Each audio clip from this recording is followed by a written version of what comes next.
Olá, está começando mais um Em Pauta. O programa que leva até você as principais informações da UFPEL e também da cidade de Pelotas. E no programa de hoje você fica sabendo de um esporte que vem ganhando cada vez mais espaço aqui na região sul.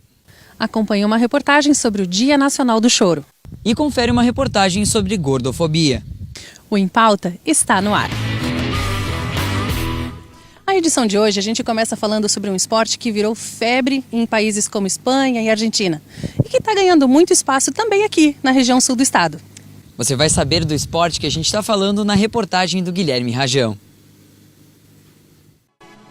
O tênis é um esporte que você certamente já conhece, mas você já ouviu falar do pádel?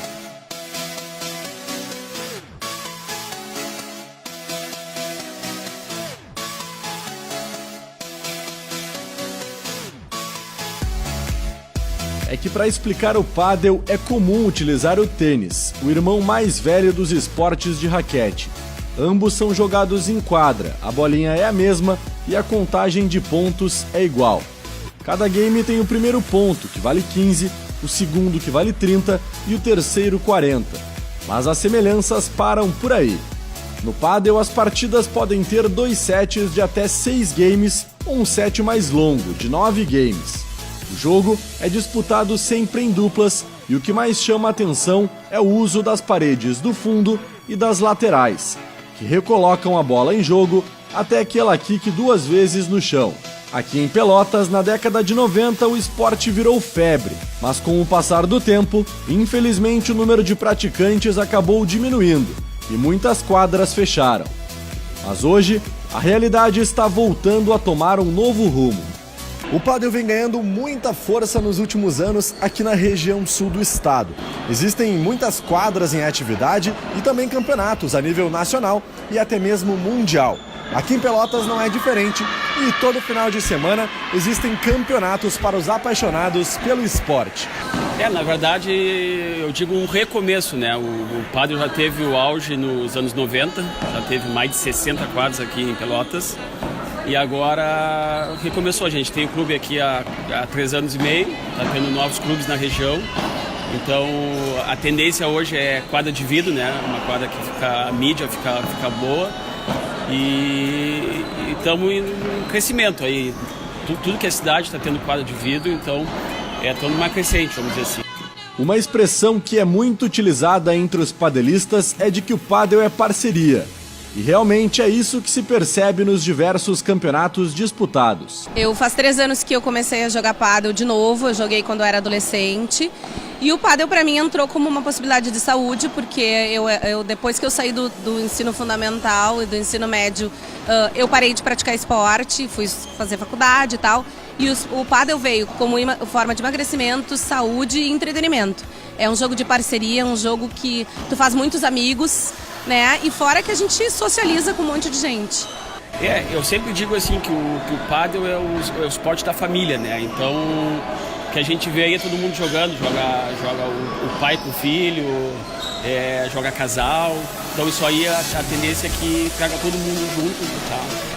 E o pádel no Brasil ainda ele é um pouquinho comparado à Espanha, né? Eu digo assim, a Espanha é mais profissional, que é mais amador. As cidades de Rio Grande e Pelotas tornaram-se referência nos últimos anos com relação à revelação de atletas de alto nível no pádel. Além disso, nas categorias inferiores, são cada vez mais frequentes as competições em outras cidades e as viagens para a disputa de torneios nacionais e até mesmo internacionais. Eu acho muito válido e a gente tem viajado, por exemplo, para jogar em Camaquã, em São Lourenço, que são cidades menores, mas que o pádel está assim com força total. Eu creio que isso só vai aumentar e cada vez vai, né, ficar melhor, porque quanto mais gente jogando, mais propicia que a gente cresça dentro do esporte. É um esporte que não tem muito apoio financeiro, né? Ele não tem uma visibilidade que tem um apoio financeiro, então eu acho que quanto mais gente jogando, mais vai popularizar e vai tornar o esporte cada vez melhor. Eu jogo pádel há pouco tempo e ainda estou engatinhando no esporte, mas decidi me arriscar em um campeonato aqui em Pelotas nesta semana. O resultado não foi lá o esperado, mas o que realmente importa são as novas amizades e aquela foto para bombar no Instagram depois de cada jogo. Você sabe o que é o choro? Então, esse estilo musical ele existe há mais de 130 anos e ele está presente na vida de todos nós. Para celebrar a música popular e também comemorar o Dia Nacional do Choro aqui em Pelotas, instrumentistas e compositores se reuniram. O dia 23 de abril é marcado por duas datas importantes para a música brasileira: o Dia Nacional do Choro e o nascimento do cantor e compositor conhecido por todos nós como Pixinguinha.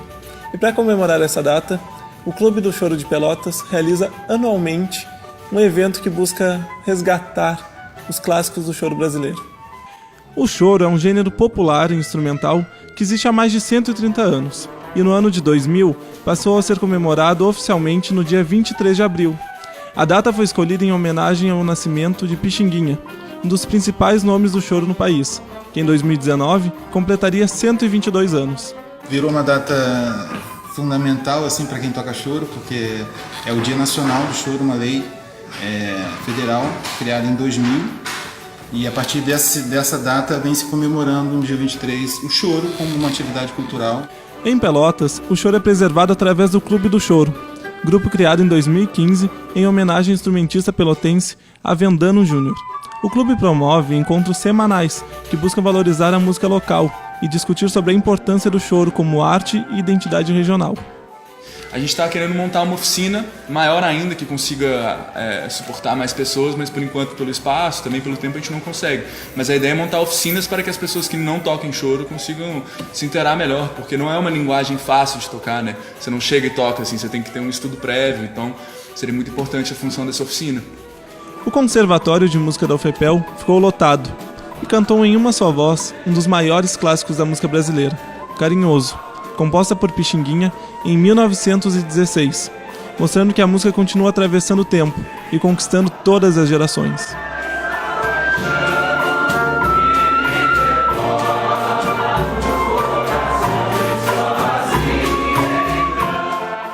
Não sai daí, a gente já volta.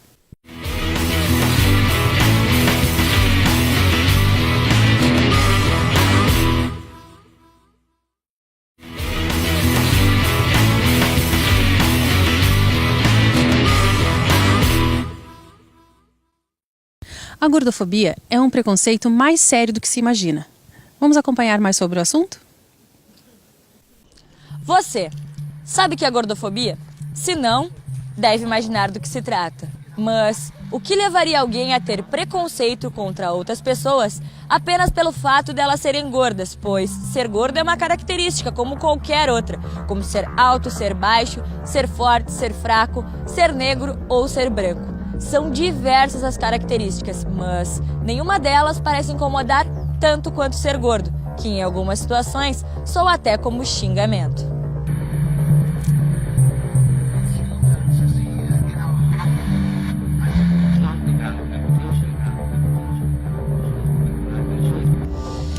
É muito comum as pessoas usarem a palavra gorda como xingamento.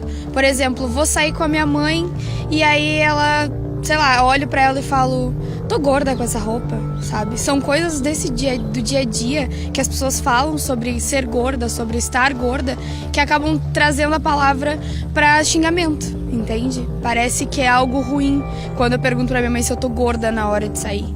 Eu sempre fui uma criança mais ou menos gordinha e depois da minha adolescência eu engordei bastante devido a alguns problemas de saúde.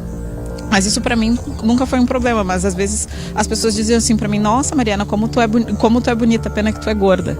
Como se eu fosse gorda fosse uma desbeleza da minha pessoa.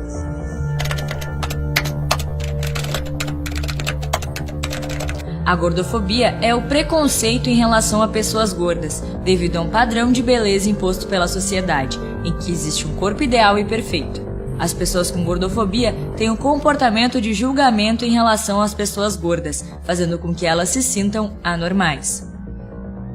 Gordofobia é mais do que uma pressão social, é uma opressão, né? Se a gente for pensar na questão da palavra em si, fobia teria a ver com aversão, né? Então, aversão a quê? às pessoas gordas, né? Então, aversão pensando em tudo que envolve isso. Então, é muito mais que uma pressão, é uma opressão estrutural e é sócio-histórica, né? Por quê?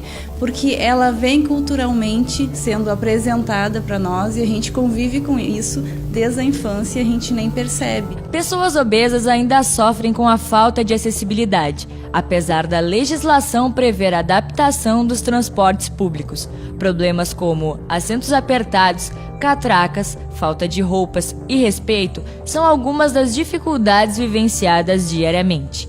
A Carla é estudante de engenharia hídrica da Universidade Federal de Pelotas e afirma que a falta de acessibilidade é um grande problema. A maior acessibilidade é no ônibus. Por ter a catraca, a gente não consegue passar, a gente fica no meio do corredor, atrapalhando também as pessoas que querem entrar, que querem passar. E em questão de roupa também, pois a gente não acha uma loja com preços acessíveis, roupas juvenis e até mesmo alguns lugares não tem nosso tamanho. Então eu acho que isso para mim é gordofobia. O peso isoladamente não é um indicativo para sinalizar doenças. É comum a existência do pensamento de que pessoas gordas não são saudáveis, apenas por questão do peso. O nutricionista e educador físico Fabrício De Grandes afirma que o peso, quando chega a ser incapacitante, é prejudicial à saúde, mas isso não quer dizer que você deve discriminar o outro pelo seu corpo.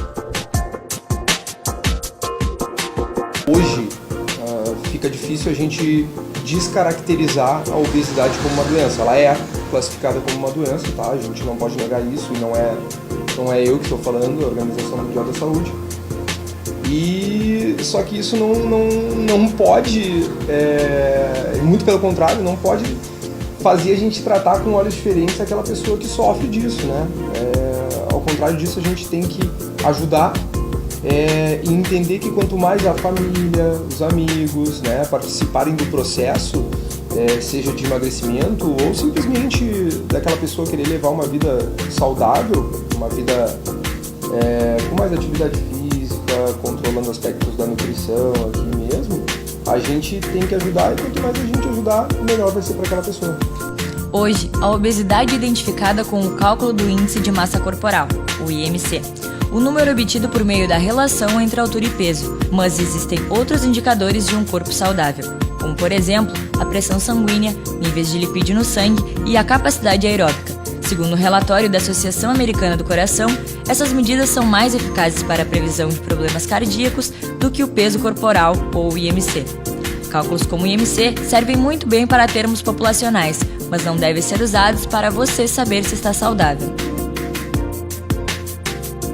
As pessoas imaginam que o gordo, ele não faz exercício. Muitas pessoas fazem exercício. Eu sempre fui gorda, desde a minha vida toda, agora que eu tô num processo de emagrecimento, mas eu sempre fiz esporte.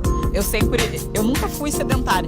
E nem por isso era um sinônimo de eu não praticar exercício. Eu conheço várias pessoas que são como eu. E para elas isso é ok. A gordofobia ainda é um tabu muito forte a ser derrubado em nossa sociedade.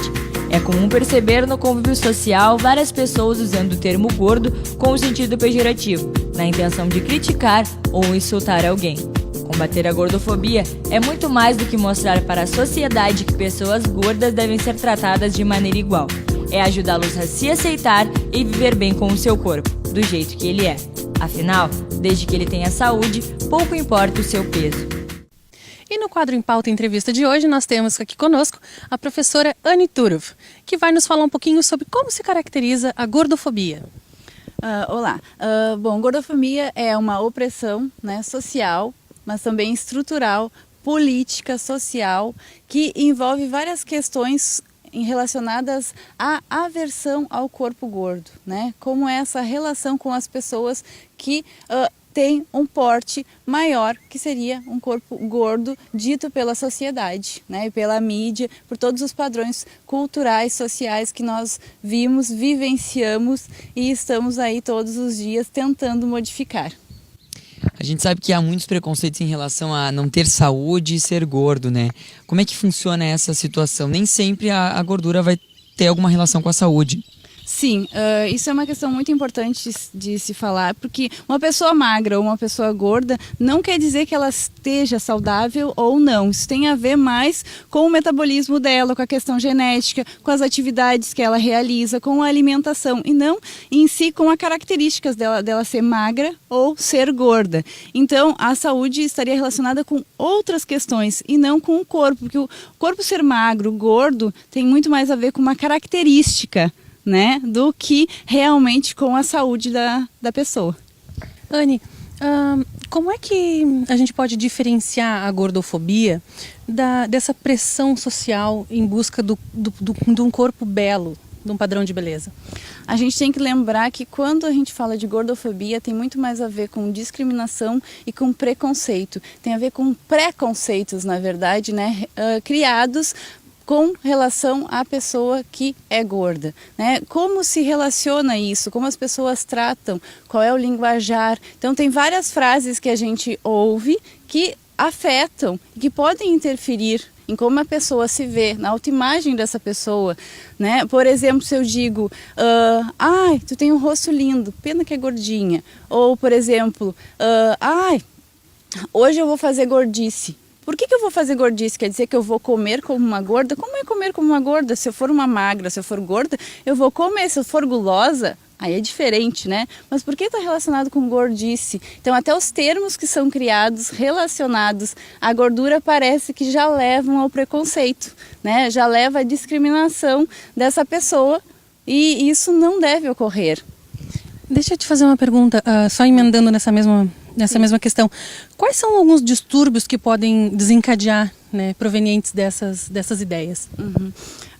Como a gente sabe, as pessoas gordas ou obesas, elas sofrem com várias questões, né? Além da pressão social que ela sofre, a opressão que eu falei sobre a linguagem, tem a questão do ambiente, né, que ela vive, porque os ambientes são focados para pessoas de porte médio. A gente sabe que tem a questão do ônibus, da catraca do ônibus, tem a questão dos lugares, por exemplo, restaurantes que não têm bancos apropriados. A gente sabe que a contratação de pessoas também, né? Eu quero ser secretária. Se o meu corpo me parece não conveniente para a pessoa que vai contratar, ou se ela acha que, por exemplo, tem algum problema de saúde porque é gorda, não se contrata. Então tem várias questões de acessibilidade que também interferem.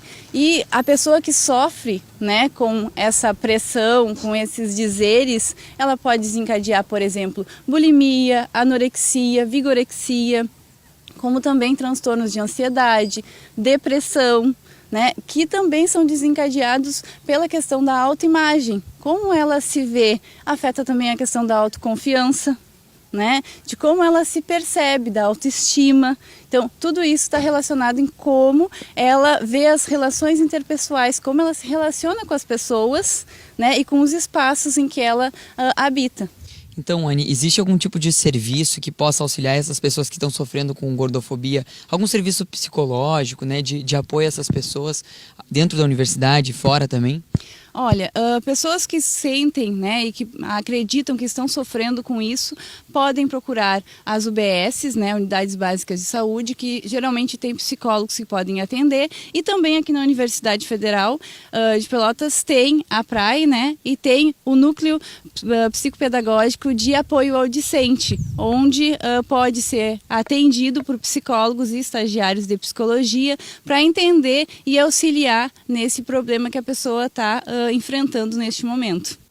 Tá certo, Anne. Então, muito obrigada pela tua presença. Foi um prazer te ter aqui. E a edição do Em Pauta de hoje acaba por aqui. Se você quiser acompanhar mais o nosso programa, você pode rever nas redes sociais. Você também pode nos seguir no Instagram para acompanhar os bastidores das reportagens. O Em Pauta de hoje vai ficando por aqui e até a próxima. Até lá.